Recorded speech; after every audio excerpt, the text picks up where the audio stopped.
5월은 이 가정의 달이라고 합니다. 그래서 우리가 5월 달에는 특별히 믿음의 가정이라는 주제로 예배를 드립니다. 그런데 이 5월 달을 맞이해서 여러분들은 어떤 가정이 되시기를 소망합니까? 가정이라고 할 때 또 좁은 의미에서 가정뿐만 아니라 우리 교회도 하나님 아버지의 가정입니다. 그리고 또한 이 어린이 주일을 맞이해서 우리의 자녀들과 우리의 다음 세대는 또 어떻게 자라가기를 우리가 소망하는지 우리가 살펴보면서 또 우리의 소망을 새롭게 하고 그 소망이 믿음의 열매로 맺혀져 가기를 간절히 바랍니다. 우리가 몇 주 전에 그 300여 년 전에 대서양을 건너다가 파도를 만나서 풍랑을 만나서 정말 죽음에 대한 공포 가운데서 내가 진정한 믿음이 있는가 이렇게 질문을 자기 자신의 신앙에 대해서 의문을 가졌던 그 한 목사에 대한 젊은 목사에 대한 이야기를 나누었습니다.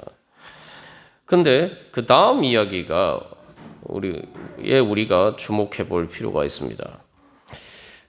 그가 그렇게 정말 살아계신 하나님을 믿는다고 하면서도 영생을 믿는다고 하면서도 내가 이 죽음에 대한 공포에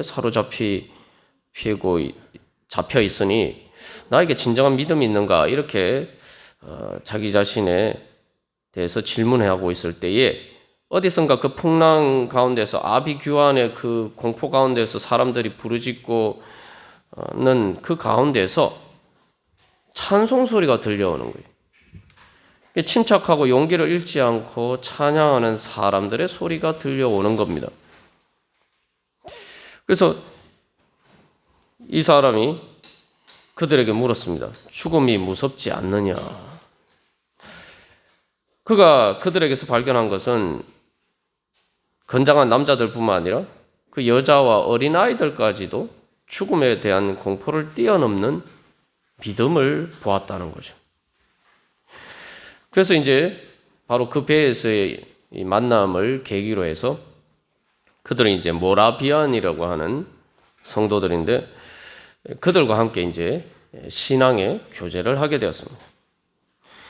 그리고 그는 선교의 현장에서 또 열심히 노력했지만 여러 가지 실패와 절망에 쓰라린 그러한 경험을 안고 다시 영국으로 돌아가게 됩니다. 그리고 어느 날 1738년 5월 24일에 바로 그 모라비안들에 모여서 예배하는 그 자리에 참여하게 됩니다.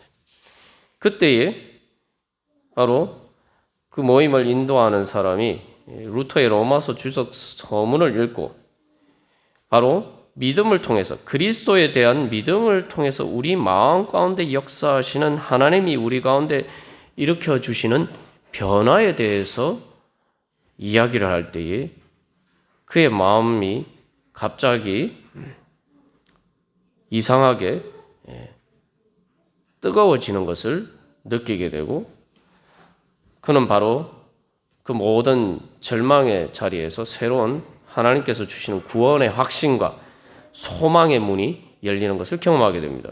그가 누구냐? 바로 존 웨슬리입니다. 그리고 그를 통해서 바로 영국에 부흥이 일어나게 되고 오늘 또 감리교가 교단이 탄생하게 되죠. 근데 여기서 중요한 것은 존 웨슬리가 바로 그 집회에서 그 예배에서 그 말씀을 들을 때에 바로 이 엠마오로 가는 두 제자가 예수님의 말씀을 들었을 때 경험한 것과 똑같은 마음이 뜨거워지고 마음이 불타오르는 경험을 했다는 것입니다. 한마디로 이야기하면은 2000년 전에 바로 이 엠마오로 가는 두 제자가 경험한 그 경험을 바로 존 웨슬리도 똑같이 경험했다는 거예요. 우리가 주님을 향한 소망을 가질 때에 바로 그 소망을 가지고 존 웨슬리가 뭐 별난 사람이라서 그런 게 아니라 바로 주님께서 오늘도 우리에게 똑같은 은혜 주시기 위해서 우리 가운데 말씀하고 계신다. 이 지금 설교 시간에 예수님께서 우리에게 말씀하고 계신다. 그런 믿음으로 나아갈 때 우리가 똑같은 은혜 받을 줄 믿습니다. 그래서 우리가 지난주에 말씀을 통해서 예수님께서 그들에게 성경을 자세히 설명해 주심으로 때에 성경의 문이 열리고 성경의 문이 열리니까 그들의 눈이 열리고 그들의 마음에 열리고 그들의 믿음의 눈이 열렸다. 우리가 살펴보았습니다. 그러면은 도대체 성경의 문이 열렸다는 게 뭐냐? 눈이 열렸다, 마음이 열렸다, 믿음의 눈이 열렸다. 라는 것이 무엇을 의미하는지 우리가 그것에 대해서 살펴보도록 하겠습니다. 한마디로 말하면 성경의 문이 열렸다는 것은 성경 말씀이 나에게 현실로 이루어지는 것을 의미합니다. 마치 웨슬리에게 이 누가복음 24장 32절 말씀이 현실로 이루어진 것처럼 바로 우리에게 이루어지는 것을 의미합니다. 이 예수님이 엠마오로 가는 두 제자에게 지금 성경을 자세히 풀어서 설명하시는데 이것을 한마디로 이야기하면 예수님이 하신 설교죠. 우리가 주일 예배가 바로 첫 번째 부활절을 기념해서 매주 일요일에 우리가 예배를 드린다 나누었습니다만 이 예수님이 엠마오로 가는 두 제자에게 하시는 바로 이 말씀이 첫 번째 부활절의 주일 설교 말씀이에요. 예수님이 직접 하신 말씀이고 그 이에 모든 우리가 주일 예배 때 우리가 듣는 말씀은 바로 그 부활하신 예수님께서 성령님을 통해서 또 오늘 우리에게 하시는 말씀입니다. 그러면은 예수님이 첫 번째 부활절에 주일 예배 때 하신 설교 말씀이 뭐냐? 바로 예수님에 관한 것이다 라고 하는데 예수님에 관한 것이라는 것을 다른 말로 하면은 바로 예수님을 통해서 구약의 예언들이 구약의 말씀이 현실로 이루어졌다. 예수님의 말씀의 주제가 그것입니다. 예. 그래서 이 예수님께서 모세와 모든 선지자의 글로 시작하여 모든 성경에 쓴 바 예수님에 관한 것 그리고 이 말씀이 24장 44절에서도 똑같이 강조가 되어 있죠. 너희에게 말한 바 곧 모세의 율법과 선지자의 글과 시편에 나를 가리켜 기록된 모든 것이 이루어져야 하리라. 예수님을 가리켜서 기록된 모든 구약 성경의 말씀이 예수님을 통해서 이루어진다. 이것을 엠마오로 가는 두 제자에게 적용하면 무슨 의미입니까? 엠마오로 가는 두 제자는 무슨 소망을 가지고 있습니까? 그들도 똑같은 소망을 가지고 있었어요. 바로 예수님이 이스라엘을 속량할 자다. 바로 구약에서 예언한 바로 그 메시아다. 그리스도라고 믿었단 말이에요. 근데 그 소망이 꺾였죠. 꺾였다라고 생각했어요. 예수님이 십자가 달려 돌아가시면. 근데 예수님께서는 그들에게 다시 나타나셔서 예수님이 십자가에 죽으심으로 그들의 소망이 꺾인 것이 아니라 부활하심으로 오히려 그 소망이 이루어졌을 뿐만 아니라 그들이 생각했던 것보다 그들이 이스라엘을 속량할 자라고 했을 때에 단순히 유대 왕국의 재건이라는 그러한 관점을 넘어서 바로 부활이라는 것, 이 세상의 모든 나라를 초월하는 하나님 나라의 영원한 소망을 그들에게 주셨어요. 한마디로 말하면 예수님이 그들에게 설교 말씀을 통해서 전해주신 것은 그들의 소망이 끊어진 게 아니라 그들의 소망이 좌절된 것이 아니라 그들의 소망이 그들이 생각했던 것보다 더 크게 이루어졌다. 예수님을 통해서 그들의 소망이 더 크게 이루어졌다. 예수님께서는 바로 그 말씀을 하시는 겁니다. 첫 번째 주일 설교 말씀의 주제가 바로 그것입니다. 이 첫 번째 주일처럼 오늘날도 우리 매주일 주님께서는 우리에게 말씀을 통해서 이야기를 하십니다. 바로 주님의 말씀을 믿음으로 받아들이는 우리들에게도 구약 성경의 말씀이 예수님을 통해서 이루어지고 엠마오로 가는 두 제자의 소망이 이루어진 것처럼 바로 엠마오로 가는 두 제자에게 이루어진 그 구약 성경의 말씀과 그 예수님의 복음이 오늘날 우리들에게도 똑같이 이루어질 것이다. 우리가 예수님을 향한 소망이 똑같이 우리의 현실에서 이루어질 것이다.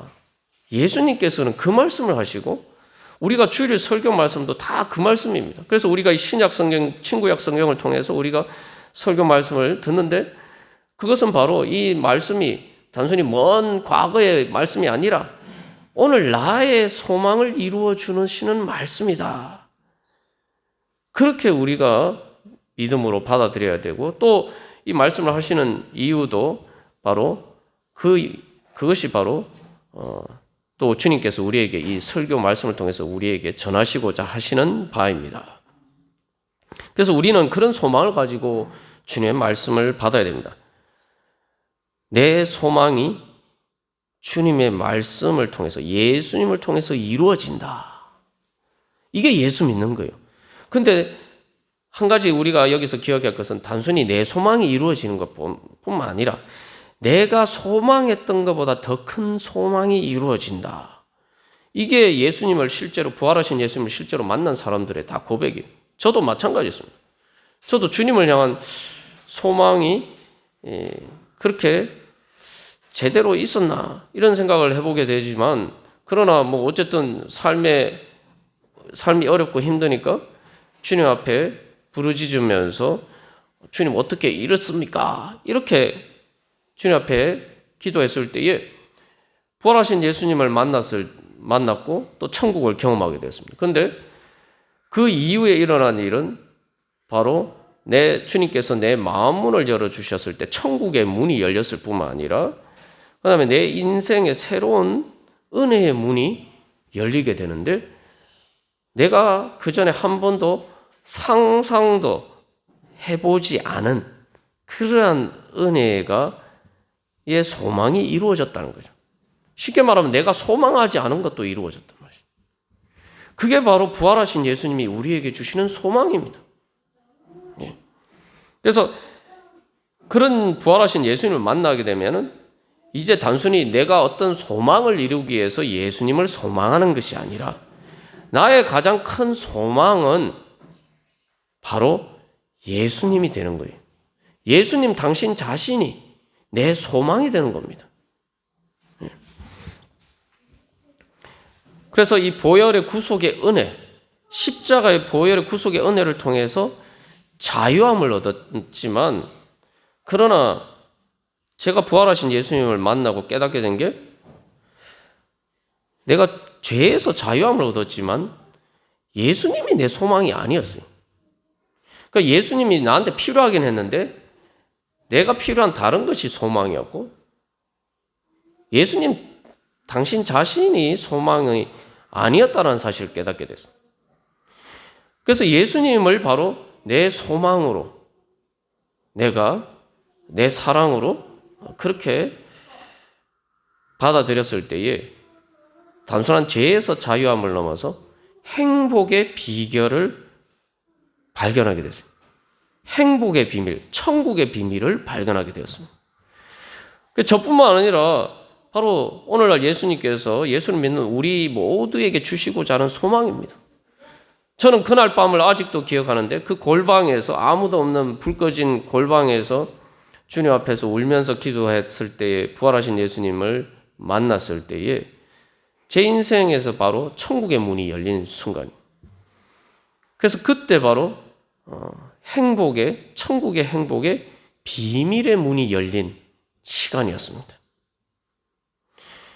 그러니까 우리가 이 가정의 달을 맞이해서 우리 자신뿐만 아니라 우리 자녀들에게 뭘 줘야 되느냐? 죄에서 자유함의 비밀을 가르쳐 줘야 돼요. 그리고 예수님을 소망함으로써 예수님을 사랑함으로써 이 땅에 어떤 것도 줄 수 없는 정말 하나님 나라의 천국의 행복의 비밀을 우리가 가르쳐 줄 수 있어야 돼요. 그 비밀의 문을 열어줄 수가 있어야 돼요. 근데 내가 열어봐야지 우리 자녀들에게도 열어줄 거 아닙니까? 우리가 자녀들에게 많은 것을 준다고 하지만 그보다 더 큰 것이 어디 있겠습니까? 그래서 이 엠마오로 가는 두 제자가 예수님을 알아보게 되었다. 그죠?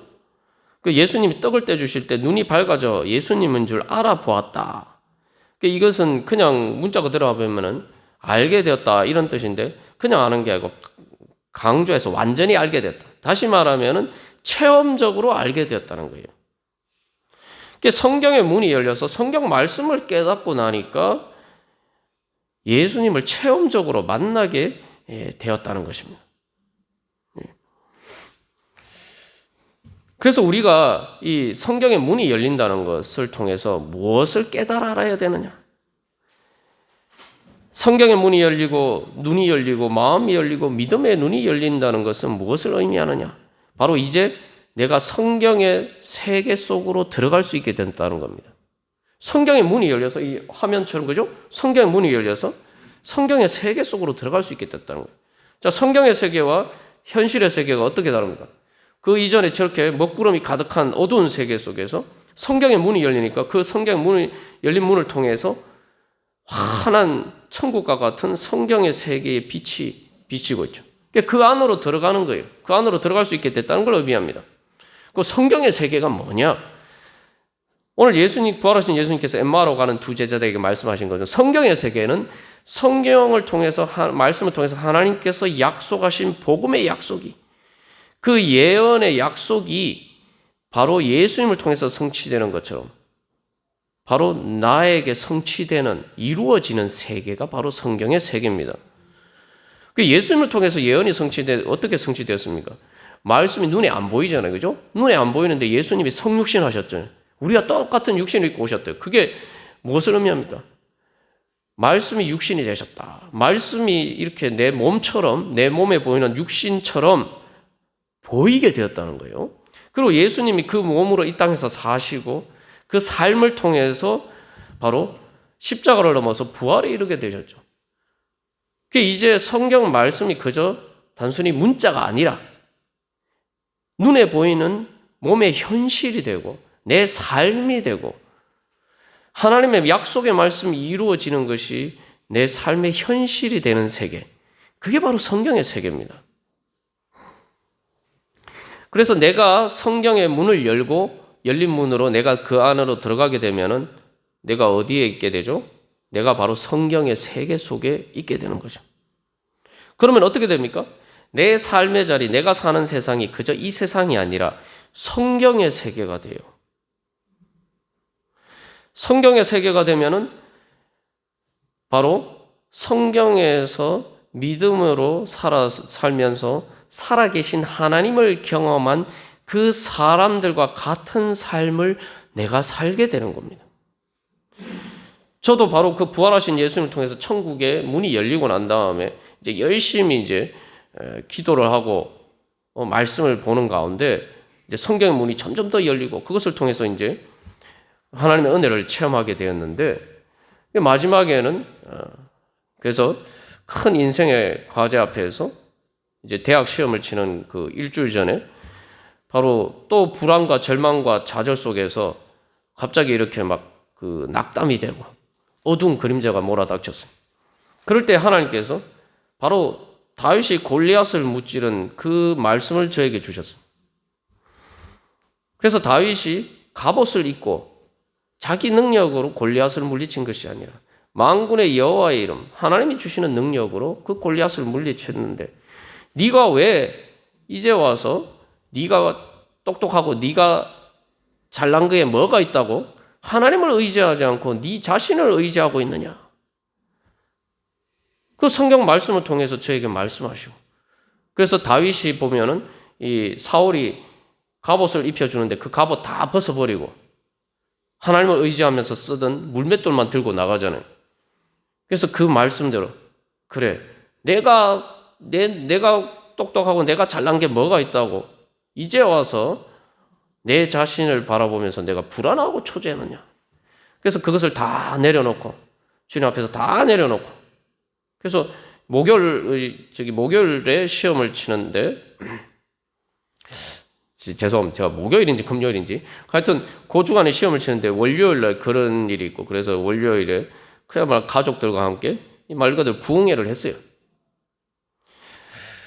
그래서 강물같이 흐르는 기쁨이 넘쳐나면서 바로 그 다윗에게 임하신 하나님의 성령님께서 바로 그때 저에게 임재하셔서 바로 그 하나님의 능력으로 인간적으로 열기 어려운 또 현실의 문도를 열고 나아갈 수가 있었습니다. 그 다윗이 만난 하나님, 골리앗을 무찌를 때 그 다윗이 만난 하나님이 바로 오늘 내 삶 가운데에서 살아서 역사하신 거예요. 제가 예를 들어서 말씀드렸습니다만 이게 바로 성경의 세계 속으로 들어가는 거예요.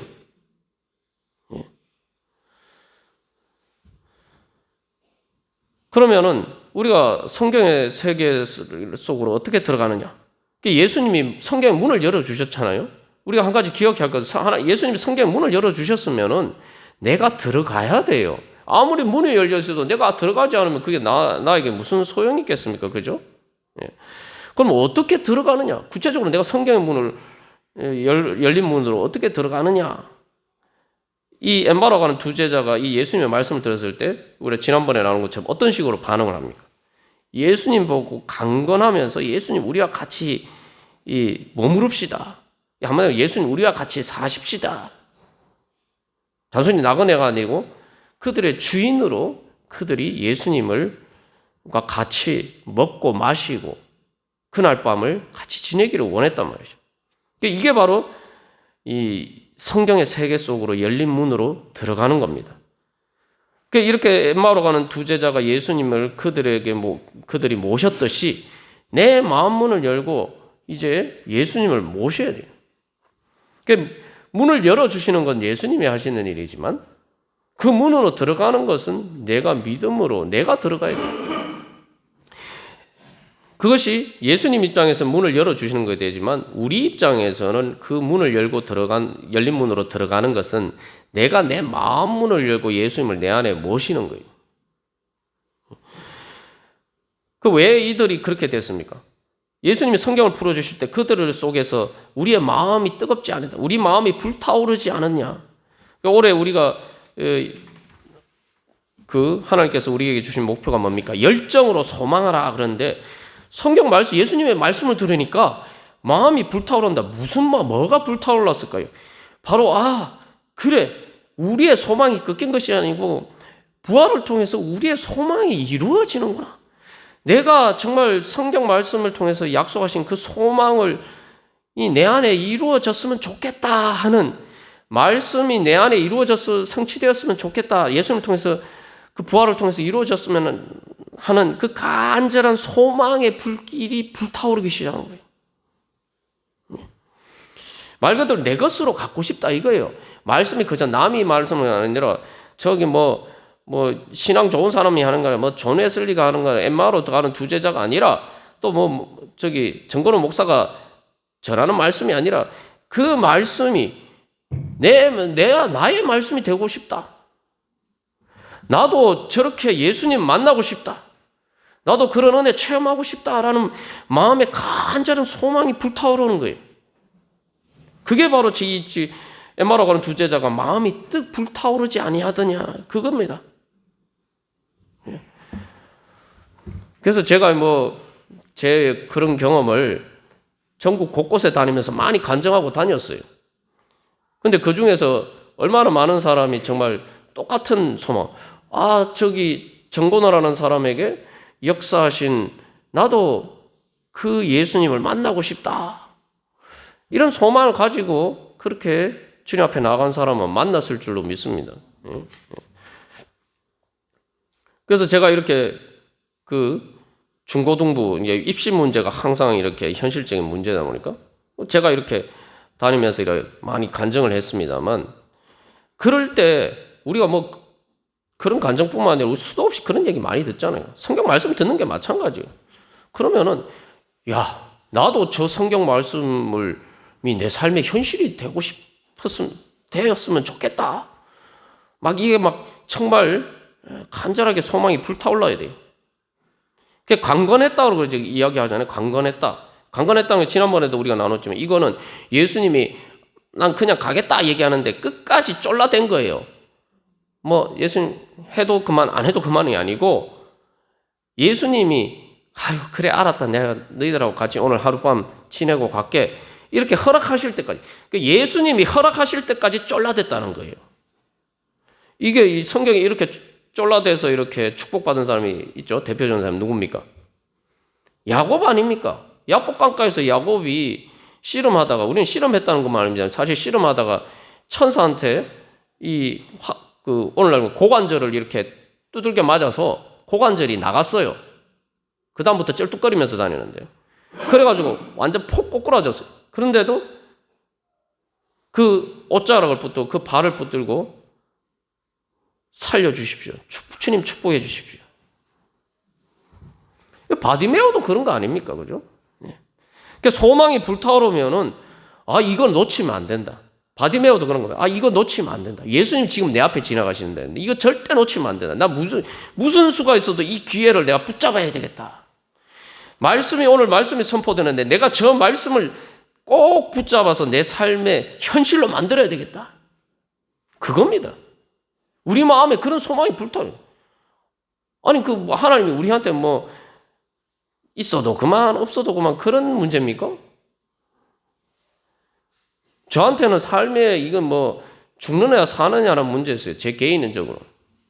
그러니까 하나님 앞에 매달렸던 거죠.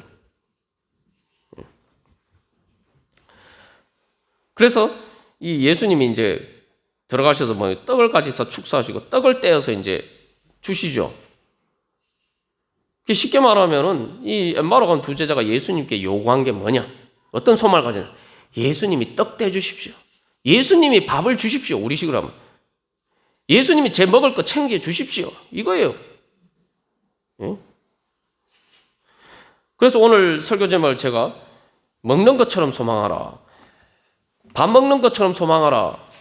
이렇게 제가 제목을 붙이려다가 먹는 것처럼으로 바꿨습니다. 왜냐하면 요즘 별로 밥 안 좋아하는 사람들이 많아서 빵 좋아하고 밥보다 더 맛있는 것 많다고 해서 그래서 제가 먹는 것으로 바꿨어요.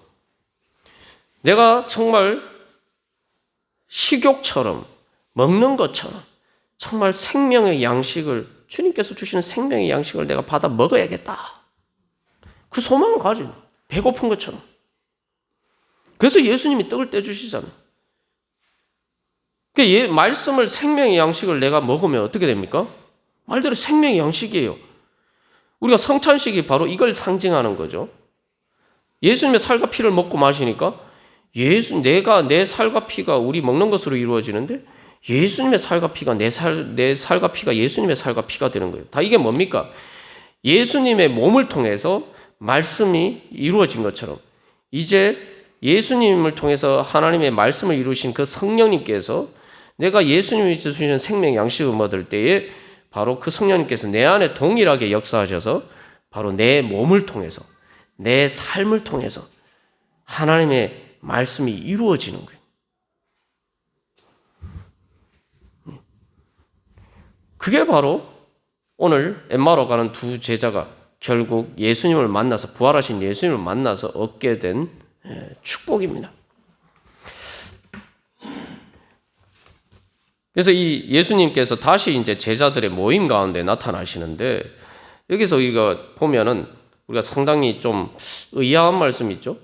누가복음 24장 37절에서 예수님이 나타나셨는데 예수님 이건 직접 알아볼 수 있도록 나타나셨는데도 그 중에서 그들이 놀라고 무서워하여 그 보는 것을 영으로 생각하는지라.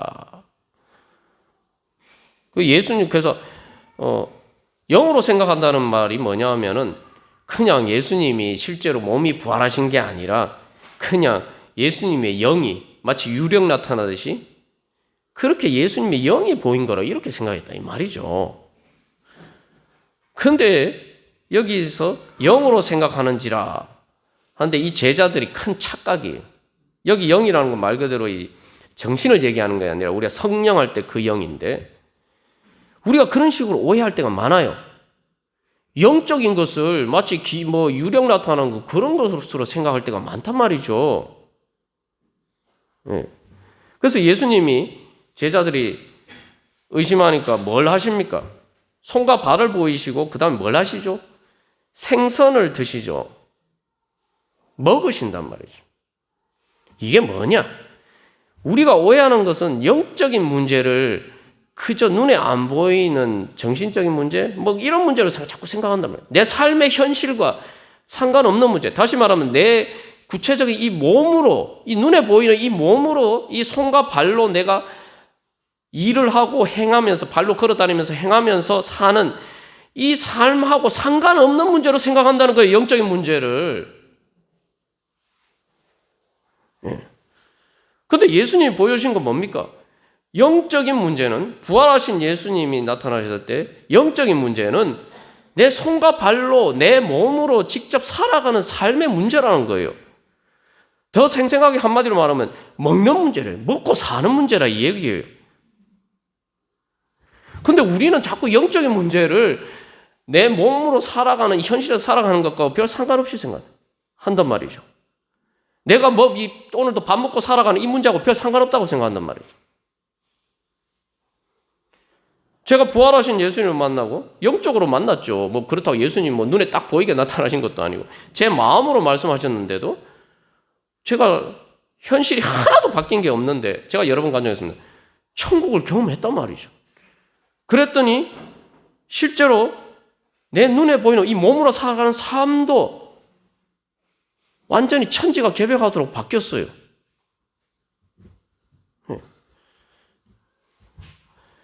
그래서 예수님 말씀하시잖아요.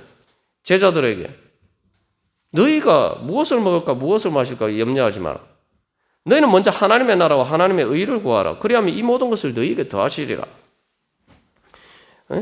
그리고 눈에 보이는 떡으로 사는 게 아니라 사람이 하나님이 주시는 생명의 양식으로 말씀으로 산다.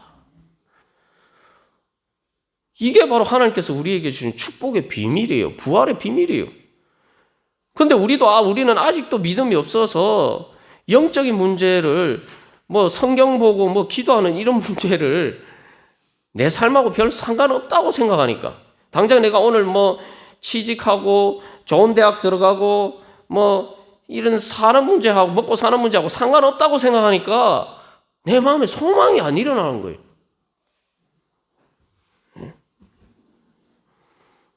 먹고 사는 문제를 위해서는 뭐 좋은 대학 가고 좋은 직장에 취직하고 잘 먹고 잘 사는 문제를 위해서 내 몸이 부서져라 우리가 다 열심히 일하잖아요.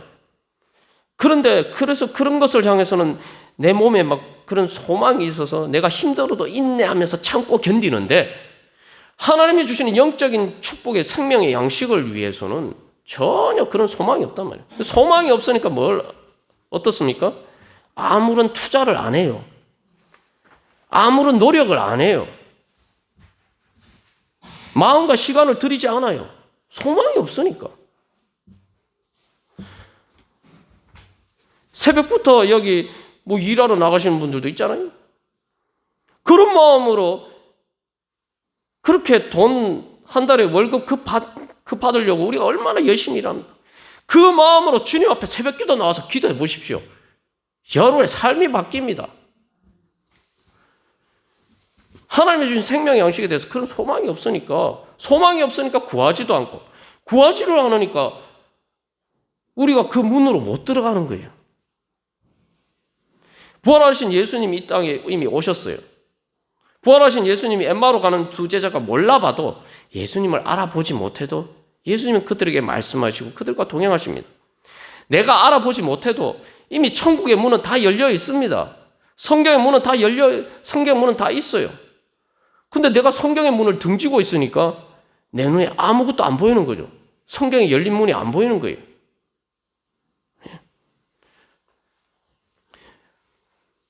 이 가정의 달에 여러분들은 어떤 가정을 원하시냐? 제가 물어봤습니다만 또 어떤 교회를 원하시냐? 또 어떤 삶을 원하느냐?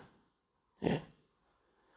결론적으로 정리하면 이 엠마오로 가는 두 제자는 부활하신 예수님을 만나서 이 은혜를 받은 이유가 뭡니까? 바로 그들이 비록 잘 모르고 있었지만 성경에 대한 소망이 있었어요. 예수님에 대한 소망이 있었어요. 예수님이 내 소망인데 이 소망이 끊겨서 내가 이제 어떻게 살아가느냐. 여러분도 어떤지 모르겠습니다. 저도 부활하신 예수님을 만났을 때 소망이 없어요. 제한테 문을 열어줄 수 있는 사람이 아무도 없어요. 제 자신도 문을 열 수가 없어요. 이거는 하나님만이 열어주실 수 있는 거예요. 그러니까 방법이 있습니까? 하나님 앞에 엎드려서 기도하는 거 말고 없죠. 먼저 이 성경에 대한 소망이 있어요. 그래서 성경을 봐야 돼요. 우리가 그저께 금요 기도회 때 나누었습니다만, 여러분 기도의 문이 열리기를 원하십니까? 기도 응답의 문이 열리기를 원하십니까?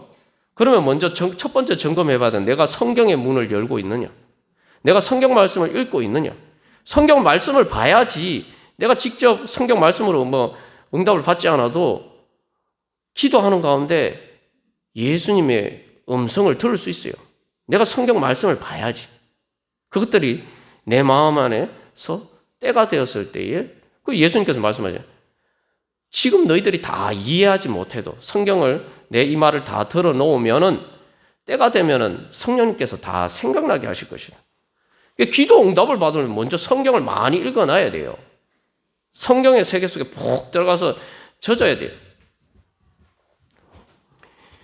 그러면서 또 그 다음에 성경 말씀을 볼 때 말 그대로 엠마오로 가는 두 제자에게 나타나신 부활하신 예수님, 이 말씀이 진짜 진리면은 저한테도 주님 만나 주십시오.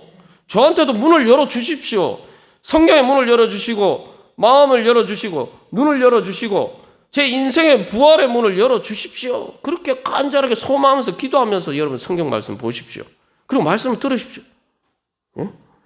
그래서 기도하면서 성경을 읽고 또 그러한 성경을 읽으면서 또한 그 말씀을 따라 기도하고, 예? 그래서 내가 정말 생명의 양식을 먹어서 살기를 소망하면서 그렇게 주님 앞에 믿음으로 나아갈 때에 바로 우리가 엠마오로 가는 두 제자, 또 존 웨슬리, 또 제가 경험한 만난 그 예수님을 여러분들이 또 오늘 새롭게 만날 줄을 믿습니다. 과거에 여러분 이미 만나셨더라도 오늘 새롭게 만나셔야 돼요. 예.